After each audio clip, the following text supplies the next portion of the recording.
What's up, traders? This is Vee Trades, and today we'll be doing a technical analysis breakdown for the Spider S&P 500 ETF Trust with the ticker symbol SPY.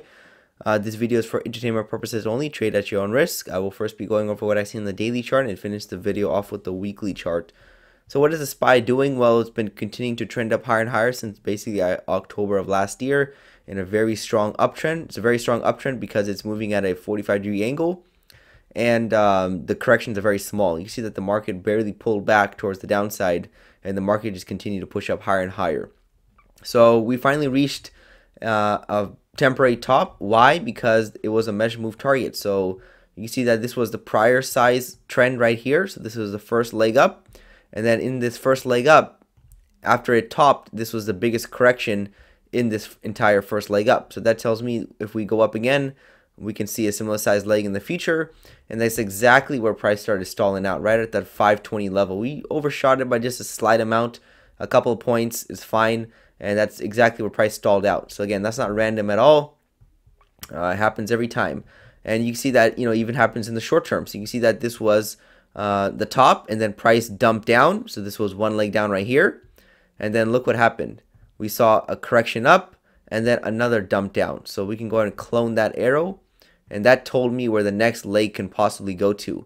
So you see that I didn't see this side of the chart, but once I saw price make a red candle, start going towards the downside, I'm like, okay, it looks like it's trying to make another leg down, and exactly where price stopped at on Friday at the 509. So again, I had this line before, and exactly price reached it. Anyway, that just shows you that the measurement targets are very powerful. Market generally moves in twos.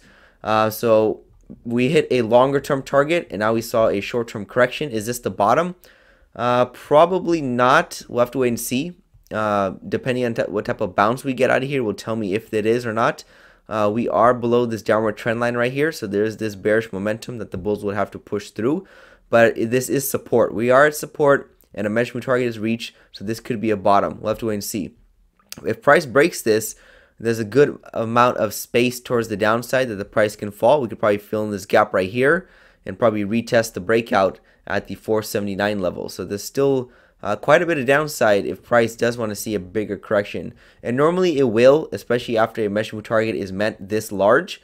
So again, I don't think this is probably just going to be a temporary stopping point, and I'm expecting a little bit more downside in the future. But again, that's not guaranteed because we are at support and the measurement target is reached. So basically you have to just wait and see at this point and see what the bulls and bears want to do.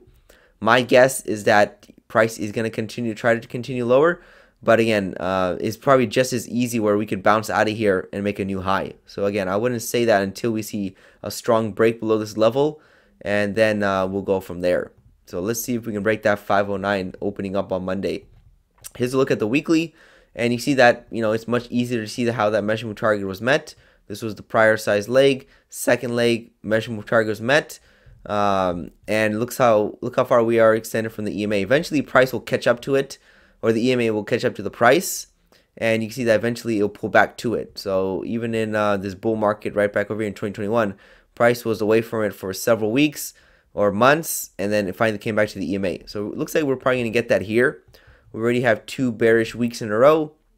There's a good chance this can be bearish as well, coming to that EMA that's right around the sub 500, 493, and we might even pull back to that prior all-time high in December of 2021 at the 479. So again, see what happens. But as right now, this is a bullish looking chart longer term. So I can draw a channel off of the swing lows. This fits very good. This basically predicted the low of October, or the bottom of the correction in October 2023, where market just pushed up higher right over here. Because if you connect this swing to this swing and you drag it across, you have a perfect touch right here, and then price continued higher. You could even include it a little bit more like that, a little bit steeper. So again, you already had the third touch right here, fourth touch to confirm, and then now we're moving up higher.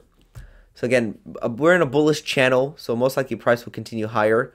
The longer term measurement target is at the top of the channel, which is right around the 608. So I'm not expecting a top here in the market. I'm expecting a correction, and then I'm expecting higher prices from there. It doesn't look like this is the end of the uptrend. But again, there's a good chance for a decent sized drop. Maybe something like this, like 2 legs down. So that can probably extend for maybe a couple of months, maybe several months before we see the resumption of the uptrend. So that's just the most likely situation to play out. But, we'll see at the end of the day. But as right now, that's all I have for the Spider S&P 500 ETF Trust on the daily and weekly charts. And this is Vee Trades, and thank you for your time.